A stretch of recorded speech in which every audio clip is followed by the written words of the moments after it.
Hello and welcome back to Fre Emblem. It's time to go to Bulgar. Fre Emblem has stupid names. Have I mentioned that? But anyways, yeah, there's a magic sword here. They don't even try and hide that Lynn's going to get it, which I can appreciate. They're getting this stupid stuff out of the way right away. Magic sword in the stone and all that. I guess that's kind of one of the things I like about the story, is that it's very subversive in a way, because it's very classical, but they know what we expect, so they just go with, like, they'll have it happen, but they won't try and make it be a twist, like, I don't know, in like, some games they'll be like, oh my god, what a huge twist, this person was actually this person. Nah, it never really is that big of a deal.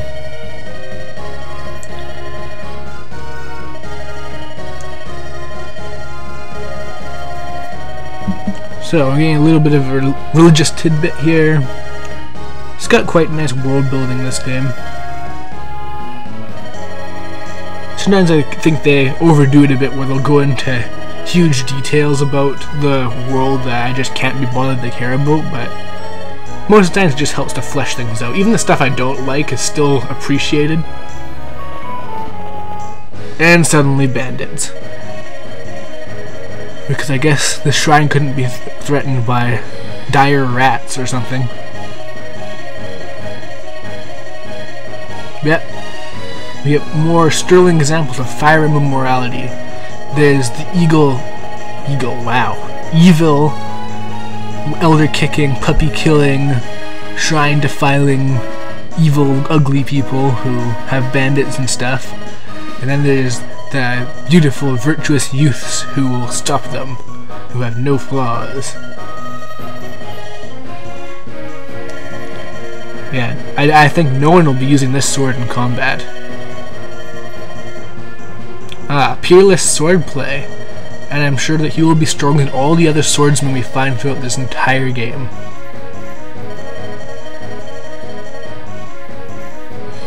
See, he pushed the old guy, now you know he's evil.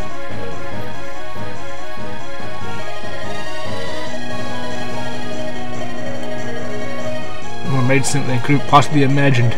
Truly, this is the sword of kings.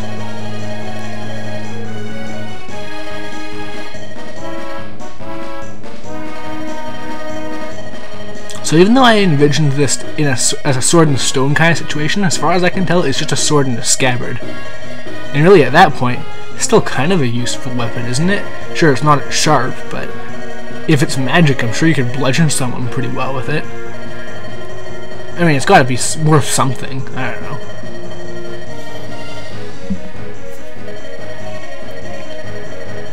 But yeah, they're spirits, and they say, no, you can't have the sword.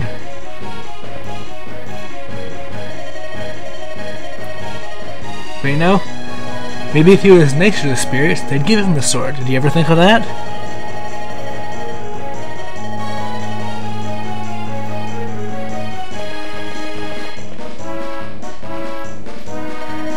Ah, generic lady, tell us what's going on. East, all the way like 3 spaces over to the altar.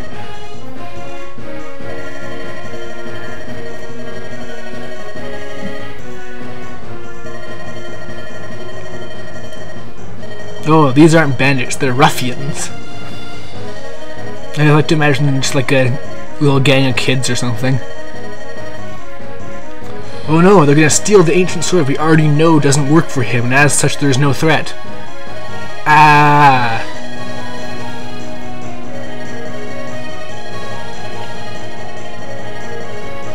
See, in the world of Fre Emblem, you really can judge people by their judge books by the cover.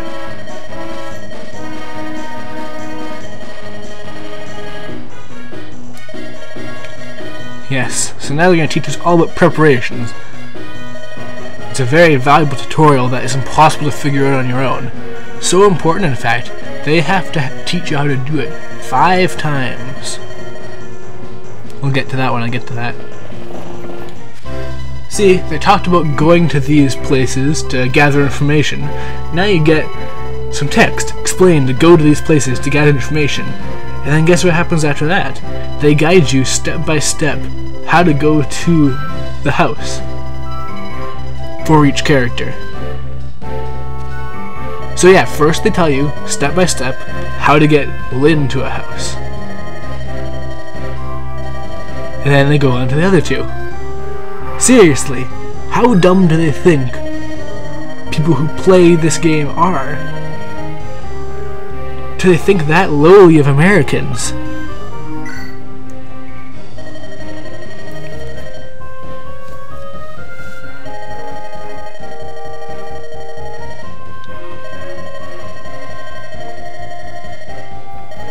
Anyways, these houses have tips and the like. They'll tell you non-vital bits of the story or information about the maps and the like. For example, she's explaining how you can destroy certain objects, and then they'll be gone.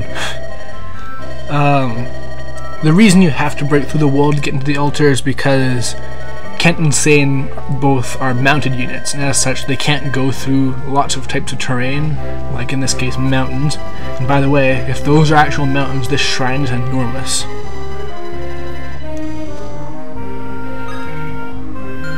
Anyways, time for them to tell us how to go to a building using your next character. Now here they're explaining the mounted unit weakness thing. It's really what makes them, they're the most useful unit, but they have so many weaknesses.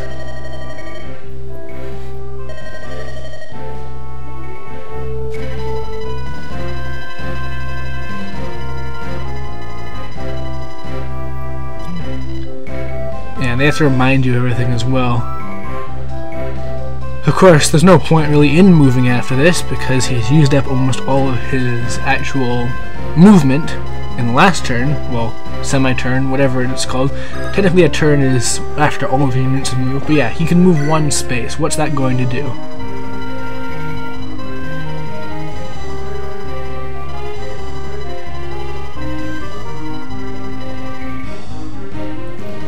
So yeah, now they're going to explain to you that, as a matter of fact, not all of these houses are actually even useful. Some of them, they'll just tell you random stuff. Select Kent. Oh, okay, now I get it. Now I really understand how to interact with these houses. It took 5 times, but yeah, I finally got it. I mastered this ability.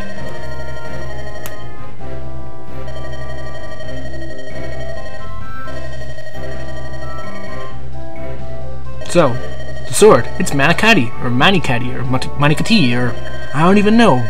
Pronunciation, how does that work?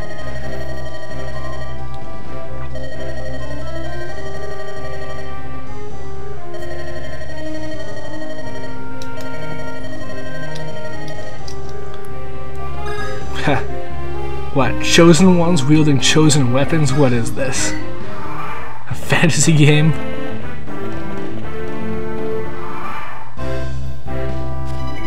Ah, good, more tutorials. This one's actually decently useful though. They explain fortresses. They give you, as far as I know, the best bonuses when in combat, and they heal you after each turn. So, yeah, pretty useful, and want to make sure you can land on those whenever possible. You can't really limit yourself to them though, because that means you can't move, and, well, that's obviously not a good thing, but yeah, it's definitely a worthwhile space, and it's not 100% clear, so it's definitely good that they teach you this part. And yeah, just a random tip, if you are low on HP for a character and can't get them healed some other way, you can just make them wait on the fortress, and then they'll be, well, it takes a long time. That's the problem, the healing isn't that great, but yeah, if you're desperate, you can heal your unit back to full health with this. And at this point, it'll usually counter any damage that you actually get dealt by an enemy too.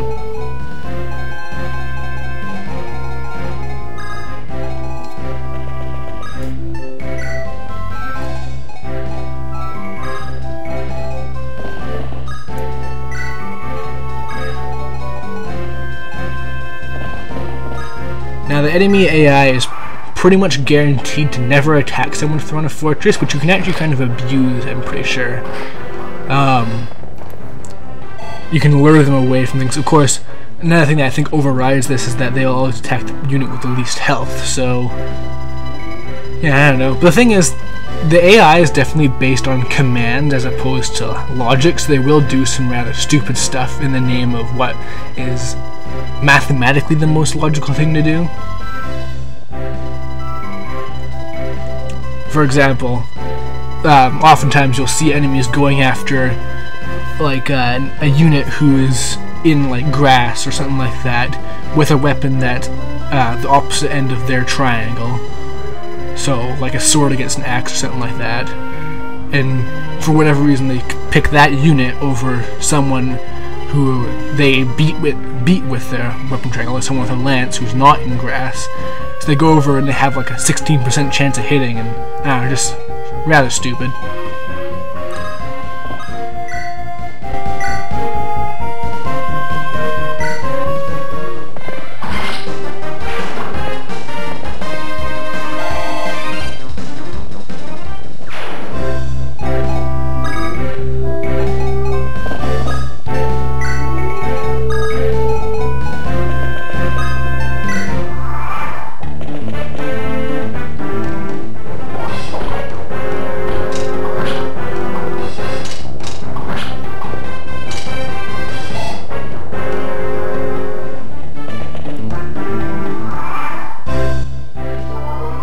There's the healing in action, folks. Worth every turn.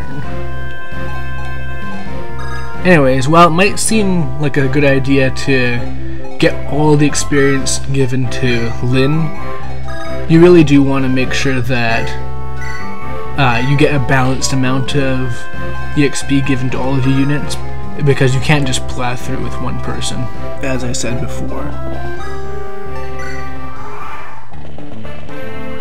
Yeah, there's the fantastic AI in motion again. He's low on health, so he runs away, even though he won't do anything about it. It's really just sort of a waste of time.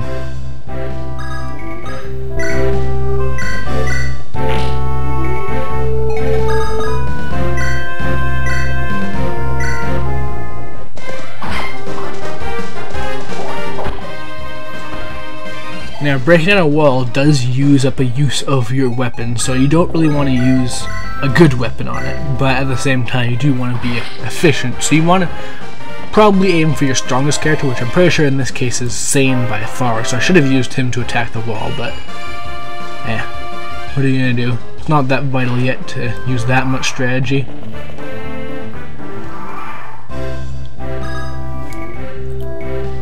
Yeah, once you start getting like really nice weapons and stuff, definitely don't waste them on walls and stuff.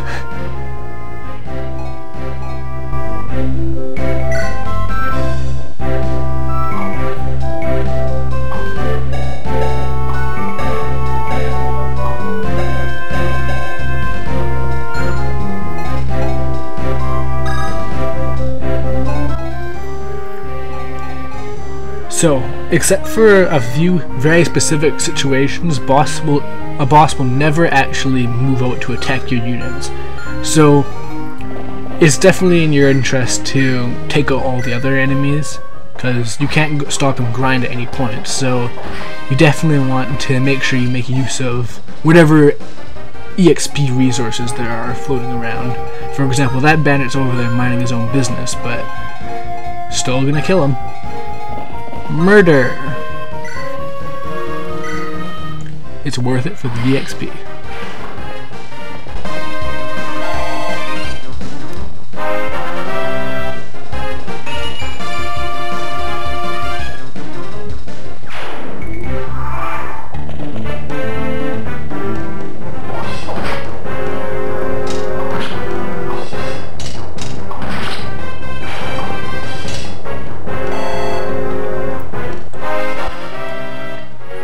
At this point, it's probably worth noting that obviously bosses do give the most EXP you can get on a map, by far.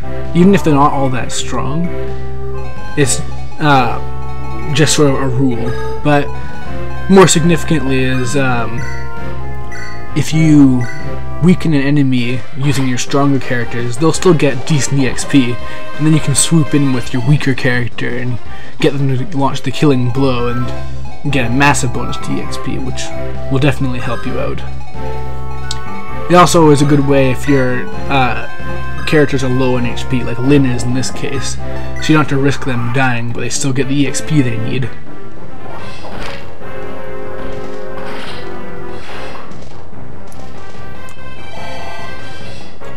As a rule though, it's not a bad idea to focus on your lord, in this case Lyn.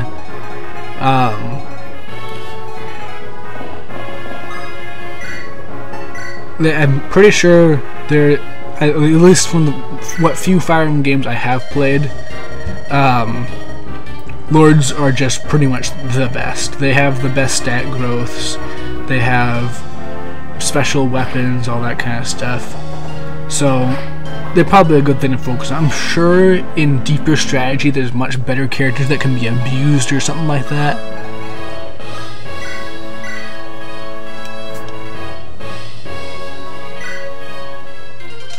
Anyways, it's time to earn our legendary sword. Truly, he was a master swordsman. He died as he lived, getting stabbed. Look at all that EXP. See, he was such a strong enemy that he dropped an almighty vulnerary. This is literally like if a boss in Final Fantasy dropped a potion.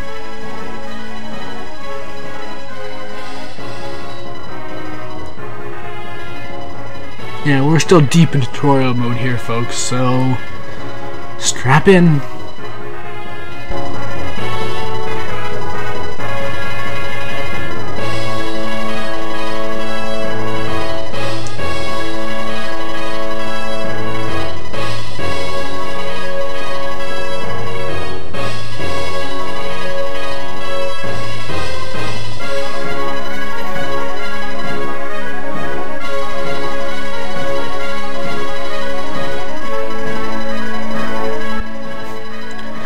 Here's my version of this tutorial. If you kill an enemy, sometimes they'll give you weapons. Amazing. And I know that's not exactly what they're saying, but still, you did not need that many lines of text explaining if you check the enemy's inventory and there's a glowing thing, you'll get that when you kill them.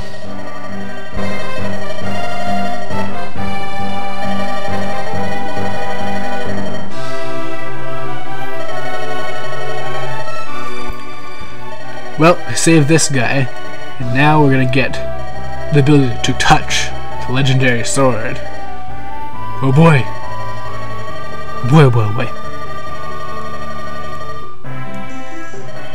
Wait, trollolo, it was because of you he couldn't use that sword? Wasn't spirits at all? Yes, in this land of magic, gods don't exist.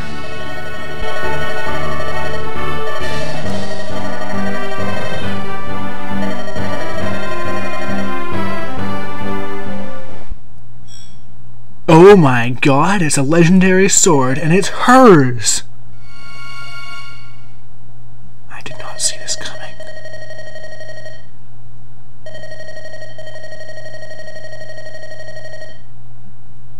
Oh, so there are spirits.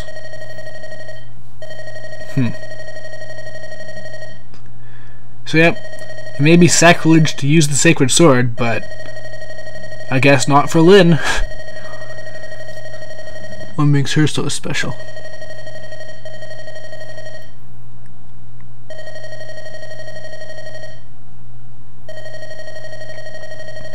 Okay, so new legendary sword, the Manikati. It's more powerful than your standard sword, but more significantly, it has a very high critical hit rate, and that's what's really valuable about it. And I suggest saving it specifically for bosses or very tough enemies. You do get quite a few hits with it, but yeah, don't waste it. It will break just like any other weapon, and it suits her Myrmidon style perfectly with critical hits and whatnot.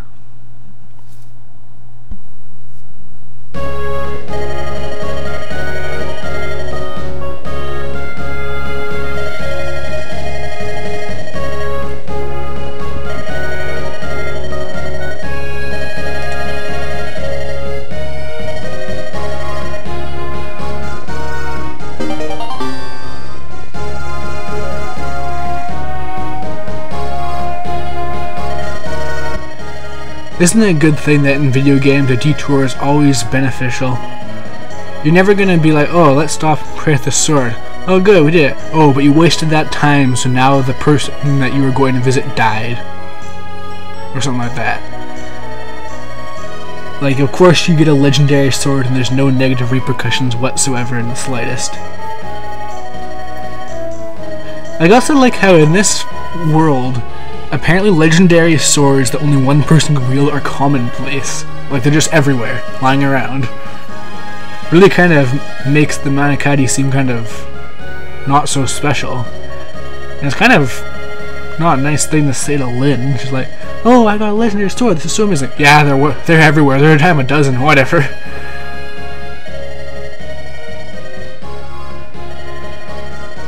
Think about it this way, Lynn, you are not special in any way. Everyone has legendary swords.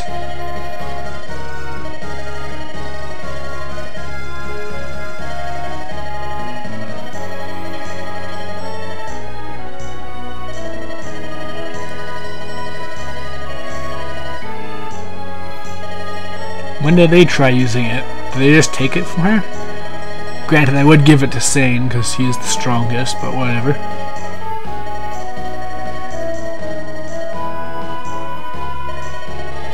Yes, a sword being comfortable with a wielder. That's such a reasonable, logical thing to conclude with. Yes, care for it well, so don't spam it on generic enemies and break it. Anyway, see you next time.